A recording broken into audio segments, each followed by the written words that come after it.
Un zoom insurrectionnel aujourd'hui avec un écrivain et blogueur, Michel Drac, bonjour. Bonjour. Michel Drac, aujourd'hui on va évidemment parler de l'actualité, celle des Gilets jaunes. Et Michel Drac, l'arrivée d'Emmanuel Macron à l'Élysée et cette révolte donc des Gilets jaunes a déjà profondément bouleversé le paysage politique français. Et ce n'est pas fini. Pour vous, ce sont les questions du pouvoir d'achat et plus généralement celles de l'euro et celles de l'immigration autour desquelles tout va tourner. Oui, c'est-à-dire que ma grille de lecture pour l'instant de ce qui se passe dans le pays, si vous voulez, de façon très schématique, c'est qu'en fait, ça fait un certain nombre de décennies en France qu'on ne traite pas les problèmes et on a plutôt tendance à en fabriquer et à les empiler. Bon. Alors pendant un certain temps, vous pouvez fonctionner comme ça en cachant la poussière sous le tapis, et puis au bout d'un certain nombre de décennies, ça n'est plus possible. Et la société se retrouve en quelque sorte collectivement bloquée. Bon, en général, ceux par lesquels le blocage se révèle, ce sont les personnes qui vivent avec peu de moyens, c'est les gens qui se trouvent dans les déciles inférieurs de la stratification des revenus, parce que si vous voulez, quand tout le monde descend petit à petit en termes de sécurité réelle, ceux qui étaient dès le départ à la limite en termes de sécurité vont assez vite taper dans le dur. Bon, c'est ce qui est en train de se passer en ce moment en France. Ce qui est frappant, c'est qu'en fait, par rapport à cette accumulation de problèmes non résolus, personne ne propose vraiment des solutions crédibles et, en tout cas, une démarche vraiment structurée pour aller vers des solutions crédibles. En fait, ça n'existe pas. Moi, j'interprète le face-à-face entre les Gilets jaunes et le pouvoir macroniste comme le face-à-face entre une minorité, les Gilets jaunes. Je rappelle que s'il y a les 2/3 des Français qui soutiennent les Gilets jaunes et à peu près les 4/5 qui trouvent leurs revendications légitimes, les Gilets jaunes en eux-mêmes, c'est seulement, en comptant large, y compris tous les gens qui n'ont apporté qu'un tout petit support logistique momentané, 2 500 000 personnes d'après les estimations. Donc en gros 5% de la population en âge de s'intéresser à la politique. Les estimations du ministère de l'Intérieur? Non, ce sont des estimations qui ont été... Des syndicats de police? Alors c'est un recoupement entre ce qu'ont dit les syndicats de police sur les participations aux événements et une estimation qui a été faite sur la base des déclarations de participation et de soutien actifs aux réseaux sociaux. On estime à peu près à 2 500 000. Ça me paraît un ordre de grandeur crédible. Après, je ne peux pas vous garantir que c'est ça naturellement, mais je pense que c'est crédible en ordre de grandeur. Quand je regarde autour de moi, je vois dans ma petite ville en province la proportion des gens qui ont participé aux événements. 5%, oui, ça me paraît assez crédible. Michel Drac, vous dites dans l'une de vos vidéos postées sur Internet que c'est donc sur l'euro et l'immigration qu'à peu près que cette recomposition du paysage politique va se faire.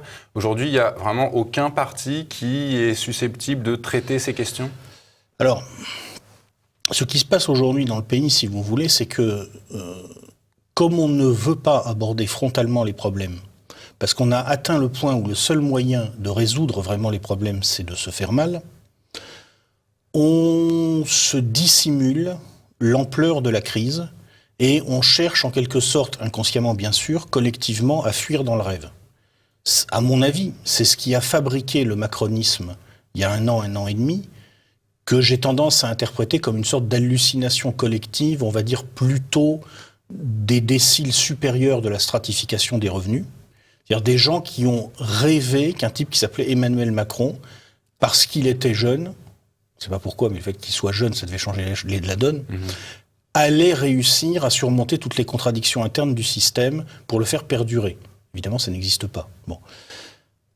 Et puis, on a aujourd'hui, avec les Gilets jaunes, une insurrection qui est tout à fait légitime, je le précise, à mon avis, eu égard aux conditions de vie des personnes qui se trouvent dans les 2, voire 3 déciles inférieurs de la stratification des revenus, mais qui n'est qu'une insurrection, qui n'est pas porteuse d'une véritable solution révolutionnaire, puisqu'il n'y a pas de proposition politique réelle, puisque moi je pense que le RIC n'est pas une proposition politique réelle, on pourra y revenir. On en parlera en fin d'émission d'ailleurs, Michel Drac. Il n'y a pas de proposition politique réelle, donc on s'imagine là encore qu'on va sortir miraculeusement des contradictions.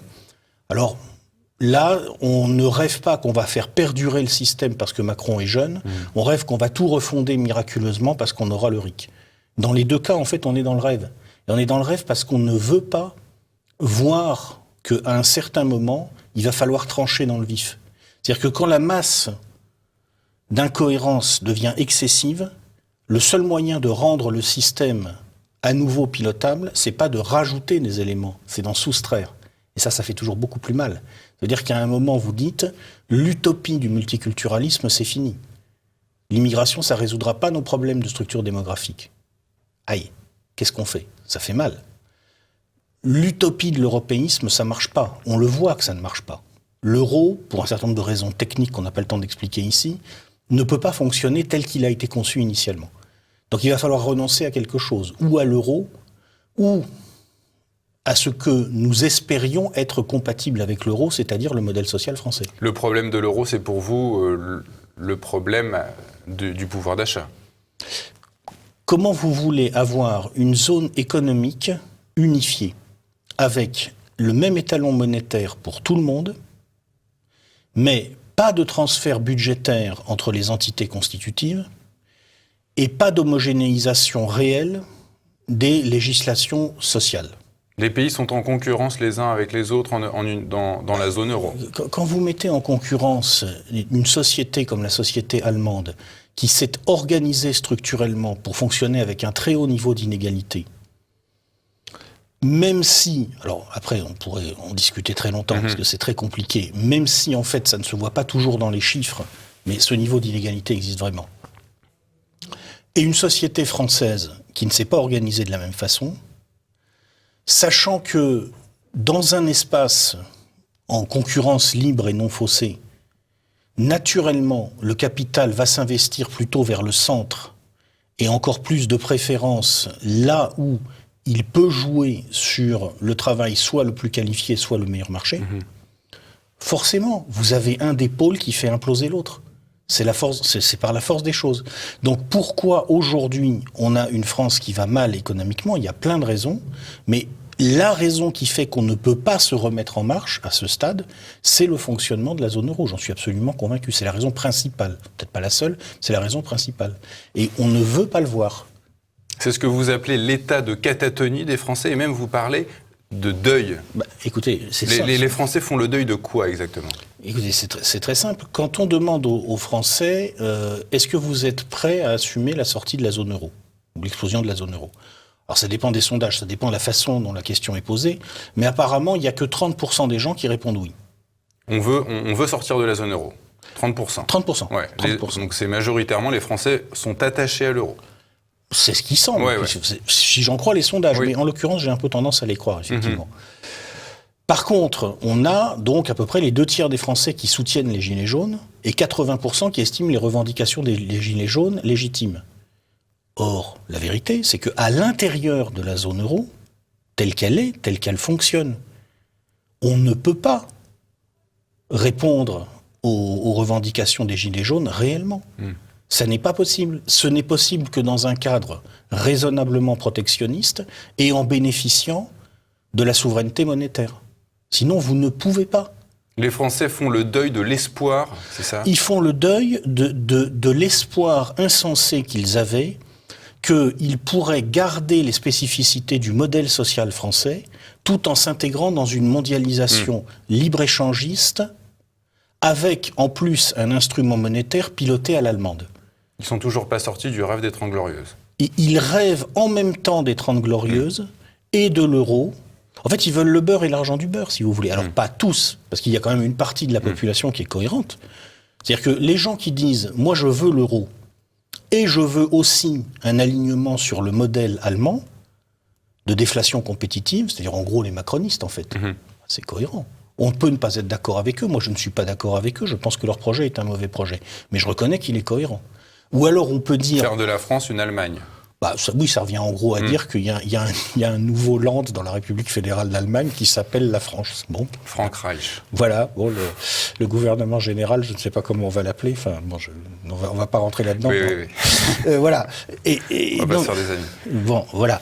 Et mais c'est cohérent. Je veux dire, c'est logique. Puis il y a ceux qui disent je veux pas ce projet, je veux pas cette déflation compétitive, je veux pas cette introduction à l'intérieur de la société française du niveau d'inégalité générale observé à l'échelle mondiale, ce qui est l'effet mécanique du libre-échange, surtout quand on n'a pas la souveraineté monétaire. Et donc, je ne veux pas non plus de l'euro, et donc je suis prêt à assumer éventuellement même un programme protectionniste. Alors ça, c'est cohérent. Ça aussi, c'est cohérent. Moi, je suis plutôt de ce côté-là, avec quelques nuances, mais je suis plutôt de ce côté-là. Mais les deux positions sont cohérentes. C'est-à-dire que oui, libre-échange ou protectionnisme, c'est ce que vous expliquez dans l'une de vos vidéos. L'Allemagne a besoin de plus de libre-échange, la France de plus de protectionnisme. Donc à un moment, et c'est ce que vous appelez l'impasse, et c'est ce que vous appelez, voilà, cette révolte des Gilets jaunes, c'est l'hallucination de la France d'en bas. C'est-à-dire que j'ai un problème par rapport aux Gilets jaunes, si vous voulez, c'est que je n'hésite pas à dire des choses désagréables sur les macronistes, parce que c'est des gens qui sont riches, et ils ont les moyens de se consoler avec l'argent. Alors que sur les Gilets jaunes qui sont pauvres et qui souffrent, j'ai plus de mal à dire des choses désagréables. C'est toujours désagréable d'avoir du mal à dire de gens qui sont pauvres et qui ont des vrais problèmes. Cela dit, c'est vrai que ceux d'entre eux qui croient en substance que on va mettre un gilet jaune, on va protester, on va avoir le RIC, et ensuite, hop, tout va aller mieux, je pense sincèrement qu'ils sont dans l'hallucination. C'est pas comme ça que ça va fonctionner, à mon avis. On pourra en parler en fin d'émission, comme je le disais tout à l'heure, Michel Drac, de ce fameux référendum d'initiative citoyenne. Michel Drac, c'est ce que vous expliquez également dans l'une de vos vidéos, c'est que vous redoutez une mutation de cette révolte des Gilets jaunes vers des actions de sabotage à grande échelle, et même voire des risques de terrorisme. Est-ce que les Gilets jaunes vont devenir, en gros, des soldats de l'État islamique? Enfin, on va très loin, mais dans le... Non, des soldats de l'État islamique, quand même, tout le monde ne peut pas être cintré à ce degré-là. Hein. Il faut avoir travaillé sur soi longtemps, je crois. Mais le problème, si vous voulez, c'est que comme il n'y a pas de sortie, comme il n'y a pas de porte de sortie, comme une grande partie de la population n'est pas prête à faire les choix. La cocotte minute, en fait, elle va finir par péter via action terroriste. On ne voit aucune porte de sortie. On voit que les gens s'énervent, et souvent d'ailleurs pour de bonnes raisons. On ne peut pas enlever la soupape, donc... Donc à un moment, il va se passer quelque chose. Alors quoi exactement, je ne sais pas. J'espère que ça n'ira pas trop loin. Surtout qu'en plus, on a un pouvoir qui joue des jeux très bizarres. Je me trompe peut-être, mais moi j'ai bien l'impression qu'il y a une stratégie de l'attention de basse intensité qui est poursuivie en ce moment. Par le gouvernement ? Alors, ou par le gouvernement, ou par une partie de l'appareil sécuritaire que le gouvernement laisse faire. Vous savez, les stratégies de l'attention s'organisent souvent en ne disant pas, en ne donnant pas d'ordre, plutôt qu'en disant et en donnant des ordres. Mais en tout cas, on voit très bien qu'il y a des groupes qui sont envoyés dans les manifestations pour que ça dégénère. Des groupes de policiers ? Alors, ou de policiers déguisés en casseurs, ça peut exister, ou plus probablement des groupes divers, de Black Bloc par exemple, ou autres. D'ultra-gauche. Alors d'ultra-gauche. Qui sont des groupes d'ultra-gauche. Oui, voilà, ou d'ultra-gauche, ou autre chose. Parce que là, si vous voulez, une fois qu'on a décidé de mettre un masque pour suivre un agenda qui n'a rien à voir avec ce qu'on dit, on peut mettre n'importe quel masque, si vous voulez. Hein. Ça, on ne peut pas savoir. Vous ne pensez pas que les groupes dits d'extrême droite puissent être récupérés afin de... Ça peut leur arriver aussi. Ils peuvent être infiltrés. Ils peuvent être infiltrés. Alors, pour l'instant, ce n'est pas l'impression que j'ai eue. Mais ça peut leur arriver. Ça peut arriver à tout le monde, en fait. Et donc, dans un contexte comme ça, effectivement, on est à la merci d'un accident, à mon avis. Donc, soit, Michel Drac, on va vers une période de désordre et même de chaos, soit on va vers une recomposition politique totale. Je pense que, à mon humble avis, la seule porte de sortie, si vous voulez, qui va exister, c'est une recomposition politique. Et la logique voudrait qu'elle se fasse au moment, si vous voulez, où la tension va devenir telle qu'il y aura une prise de conscience collective et que la population sera en quelque sorte mûre pour entendre quelqu'un lui tenir le discours du sang et des larmes. Est-ce que cette recomposition politique, Michel Drac, pourra se faire via les partis politiques actuels, c'est-à-dire ceux qui restent, à savoir France Insoumise, La République En Marche et le RN ? Alors je sais pas. Moi je vais vous dire honnêtement, la politique intérieure française, pour moi, la politique politicienne, dans cette situation qui est quand même assez tendue et assez stressante... C'est dépassé. Je dirais que c'est un petit peu le moment rigolade, quoi. Non mais c'est intéressant, je veux dire... Ouais.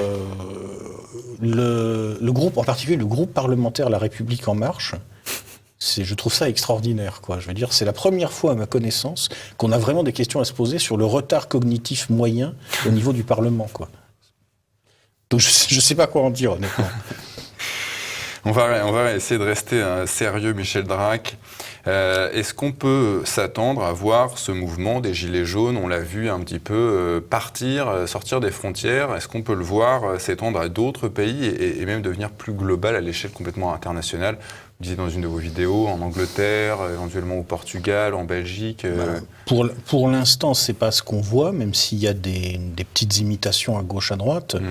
Cela dit, même si toutes les sociétés européennes ne sont pas dans le même état que la nôtre, il y a beaucoup de sociétés qui ne sont pas très loin. Je ne sais pas où en sera la Grande-Bretagne dans 3 ans. Qu'est-ce qui se sera passé au niveau du Brexit, personne ne le sait. D'ailleurs, je ne sais même pas comment la population britannique réagira si jamais le Brexit ne se fait pas dans les conditions souhaitées par une grande partie de cette population. Je ne sais pas non plus surtout comment les sociétés européennes vont encaisser le retournement cyclique, le retournement conjoncturel qui est en train de commencer maintenant, puisque en gros, si vous voulez, on sait qu'à un rythme de 8-9 ans, on a une récession plus ou moins violente qui se produit. C'est comme ça. La dernière, c'était la rechute après la crise de 2008, c'était vers 2011. Donc là, 2019-2020, on va y avoir droit probablement. Alors je ne sais pas du tout à quelle intensité, sous quelle forme, ça dépendra des décisions prises en particulier par les banques centrales et on ne sait pas encore à l'avance ce qui va se passer. Mais oui, dans un autre contexte, pour l'instant il ne se passe pas grand-chose, mais dans un autre contexte, dans 1 an ou 2, si on se projette, on ne sait jamais, quoi. Alors, rapidement, Michel Drac, est-ce que ce mouvement des Gilets jaunes inquiète, on va dire, les adversaires des Gilets jaunes, à savoir les ultra-riches? Est-ce que les gens qui sont tout en haut de l'échelle, on va dire, ça comme ça, est-ce qu'ils sont inquiets de ce mouvement? Ou alors est-ce qu'ils regardent ça en rigolant de haut et puis on écarte ça d'un revers de main? Alors, je pense que ce qui doit les inquiéter, c'est pas l'état actuel du mouvement. Ça, je pense qu'à ce stade, vu depuis l'hélicoptère de Bernard Arnault, si vous voulez, une foule de gilets jaunes, bah c'est juste une foule de gilets jaunes. Depuis l'hélicoptère, bon. Par contre, ce qui doit certainement les inquiéter, c'est ce que je disais avant, c'est-à-dire le fait que comme il n'y a pas de porte de sortie, ça peut dégénérer, mais beaucoup plus violemment. Et ça, c'est imprévisible. Ah ben, c'est difficile. En tout cas, moi, je ne sais pas le prévoir. Peut-être qu'il y a des gens au-dessus qui savent, mais moi, je ne sais pas. Vous, Michel Drac, vous en prenez aussi au pouvoir que vous qualifiez d'autiste.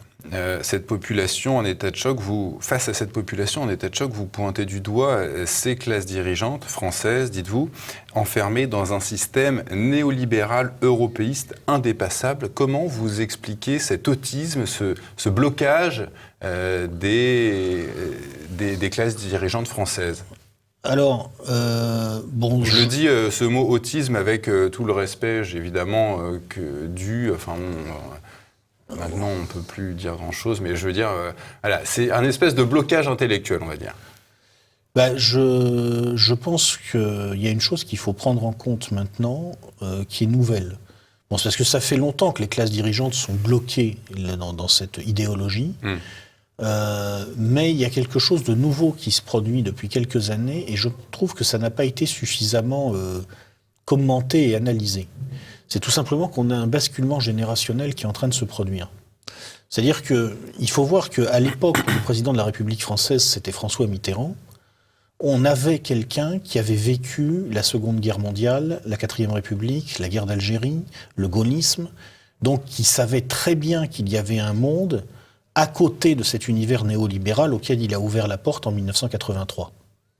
Alors il a ouvert la porte quand même parce qu'il y avait une pression globale, si vous voulez, le parti de Davos, si vous voulez, qui explique au départ la racine de cet enfermement. C'est une stratégie de classe, tout simplement, de défense des intérêts des classes supérieures, c'est tout. Mais les gens qui dirigeaient savaient qu'il pouvait y avoir autre chose. Mitterrand le savait très bien. Même Chirac le savait très bien. Chirac a été, je crois, lieutenant pendant la guerre d'Algérie. Chirac a vécu le gaullisme. Ministre sous De Gaulle.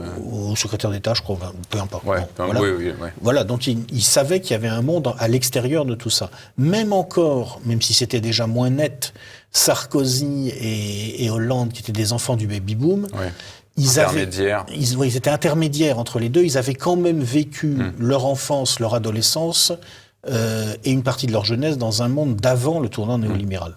Alors que la classe dirigeante actuelle, celle qui est en train de prendre les commandes maintenant, et on me permettra d'en parler, c'est ma génération. Donc je les connais bien puisque j'ai vécu avec eux par la force des choses. 40 ans, 50 ans.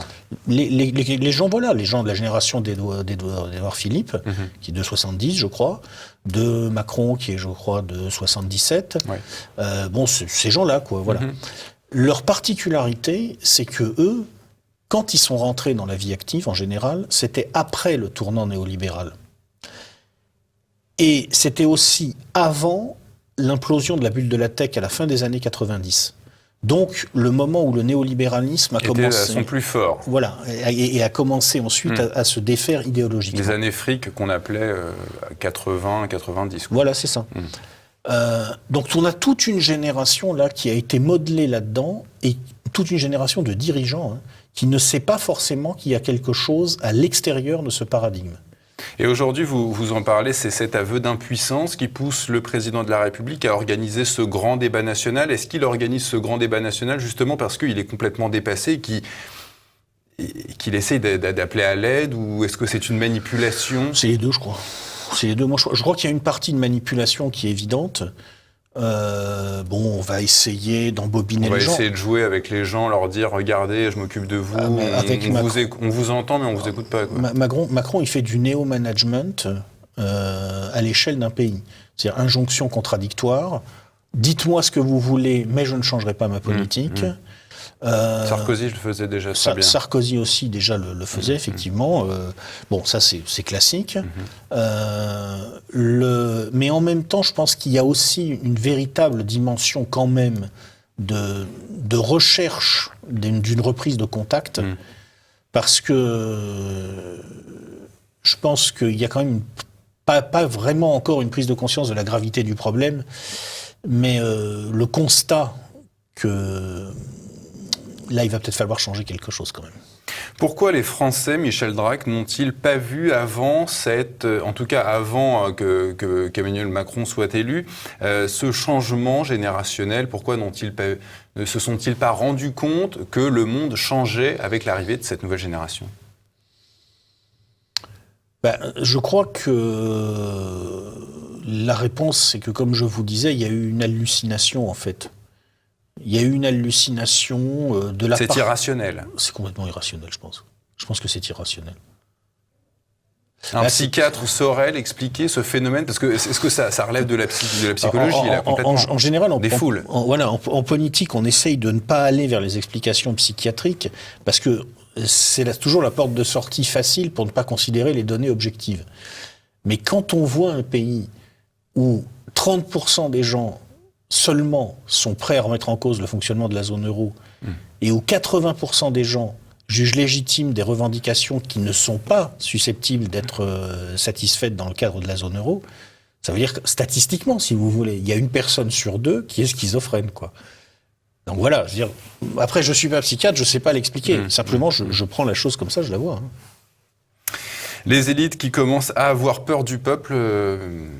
Michel Drac, dites-vous, elles vont jouer la division. Jusqu'où vont-elles jouer la division? Comment vont s'opérer ces divisions? Comment, en fait, les élites vont arriver à contrôler un petit peu tout ce marasme? Parce que, évidemment, elles n'ont pas envie de se laisser abattre tout de suite.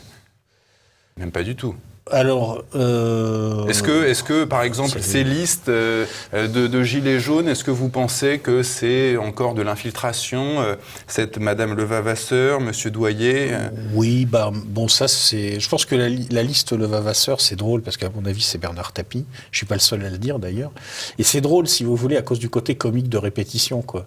C'est Tapie, en fait, à chaque fois qu'il a un problème et qu'il a besoin de se faire bien voir par le pouvoir, il monte une liste aux européennes pour torpiller un concurrent du pouvoir. C'est une sorte de jackpot qu'il a trouvé, là. Bon, mais là, à mon avis... Un peu à la Daniel Cohn-Bendit, comme il l'avait fait aux européennes, pas le dernier coup, mais celui d'avant. Enfin, c'est des personnages médiatiques comme ça qui mettent les mains dans le cambouis de la politique et encore de loin, quoi. Si vous voulez, Tapi, c'est lui qui a flingué Rocard aux élections européennes. Alors ça remonte au début des années 90. C'était clairement pour le compte de Mitterrand. Donc là, je pense qu'il s'est dit, je vais voir si je peux combiner quelque chose pour monter une liste Gilets jaunes qui rendra des services à la République En Marche, parce que logiquement, elle va prendre des voix au Front National et à France Insoumise. Ça paraît logique. Sauf que je pense qu'il s'est trompé d'époque, quoi. Je crois que ce qu'il n'a pas vu, c'est que maintenant, on approche du moment, justement, où ça va plus passer, quoi. On arrive bientôt à la fin de cet entretien, Michel Drac. On a la question bonus pour vous, la question du RIC. Oui. Vous vous êtes exprimé sur le sujet, sur ce fameux référendum d'initiative citoyenne. Vous vous êtes plutôt exprimé contre. Est-ce que vous pensez que les Français sont pour le moment immatures sur le sujet? En tout cas, est-ce que vous... Je pense que si vous voulez, en Suisse, il existe un référendum d'initiative citoyenne, ou l'équivalent, enfin quelque chose qui s'en rapproche. Bon, après, il faut savoir exactement ce qu'on appelle un référendum d'initiative citoyenne, parce qu'il y a beaucoup de modalités, beaucoup de façons de l'organiser, c'est compliqué. Enfin, il y a quelque chose qui y ressemble. Ça marche à peu près, mais ils sont 8 millions. Ils sont dans un pays qui est loin d'avoir les problèmes très graves qui sont les nôtres aujourd'hui. Et en plus, ça fait des générations que, en quelque sorte, la population suisse s'entraîne à fonctionner comme ça. Alors, on peut tout à fait aller dans cette direction-là en France. Mais ça prend du temps. La vérité, c'est que pourquoi on a des dirigeants? Pourquoi on a besoin de partis politiques? Pourquoi on a besoin d'un système représentatif? À quoi ça sert? Parce qu'on n'a pas le temps? Parce qu'on n'a pas le temps, parce qu'on a besoin d'une instance centralisée, dotée de l'unité de la volonté, pour faire valoir des capacités d'arbitrage. C'est-à-dire qu'à un certain moment, si vous voulez, une politique, c'est pas une addition de propositions. Ah ouais, ça me plaît. Il faut qu'il y ait une cohérence. Une vision sur le long terme. Vous pouvez pas. La vérité, c'est que si vous ouvrez toutes les vannes du RIC, le risque que vous avez très simplement, c'est un type l'anarchie, quoi. Il y a un type qui va dire, moi je voudrais qu'on baisse les impôts, et un autre qui va dire, moi je voudrais qu'on monte les allocs, et comme forcément tout le monde est d'accord, vous allez avoir un gouvernement qui devra faire les deux, et ça marche pas. Bon, c'est tout simple, mais c'est la réalité. Donc, je suis pas contre le principe, je suis pas contre l'objectif. Ce que je dis simplement, c'est que c'est une longue marche. Et que les problèmes qu'on va avoir à régler dans le pays, c'est des problèmes qui vont se poser dans les 4-5 ans qui viennent. Donc pour l'instant, on reste à un système représentatif, mais avec des contrôles plus renforcés qu'avant. Les classes dirigeantes font n'importe quoi. La classe dirigeante actuelle s'est plantée. Elle s'est plantée. Alors, on lui reproche plein de choses. On lui dit elle est corrompue, ce qui est vrai d'ailleurs, mais ça, c'est pas grave. Je veux dire, elle a toujours été corrompue. Je veux dire, toutes les classes dirigeantes. Donc Emmanuel Macron n'est pas le seul responsable, ça va bien au-delà. C'est le dernier arrivé, quoi. C'est juste le dernier arrivé. Voilà. Mais c'est toute une classe dirigeante qui s'est plantée, c'est toute une classe dirigeante qui n'est pas au niveau, c'est toute une classe dirigeante qui manque de courage, qui manque de lucidité, qui a maintenant d'ailleurs en plus un vrai problème de niveau. On parlait tout à l'heure des parlementaires de la République En Marche, mais enfin, soyons sérieux. Alors, les élites en France, je veux pas être méchant, mais c'est Claire Aupetit et Laetitia Avia. Dites donc, si c'est ça l'élite, je suis curieux de voir ce qu'il y a derrière. Donc c'est un plantage généralisé, en gros, depuis 68. Oui. En gros, oui. Bon. Donc il faut changer de classe dirigeante, et il faut que la nouvelle classe dirigeante soit mise sous contrôle. Et la question, c'est les procédures de mise sous contrôle. Pour moi, c'est comme ça qu'il faut poser le problème. Et ça doit se faire dans le calme, Dans le calme autant que faire se peut. On ne va pas scotcher des députés comme on avait vu en Islande ou au Brésil autour de réverbères. Il ne faut pas que ça se passe comme ça. Le moins de violence possible, mais il faut avoir conscience aussi d'un fait. Là, aujourd'hui, on a quand même une vraie interrogation en France. On en est à, je crois, la dernière fois que j'avais vu passer un texte, il y avait 57 personnes en France qui avaient été mutilées à cause du LBD. Waouh. Donc, le moins de violence possible, évidemment, mais il y a quand même un moment où il faut le dire clairement. Si le pouvoir n'est pas capable de proposer une sortie politique, si la seule réponse qu'il donne, c'est la répression, aïe.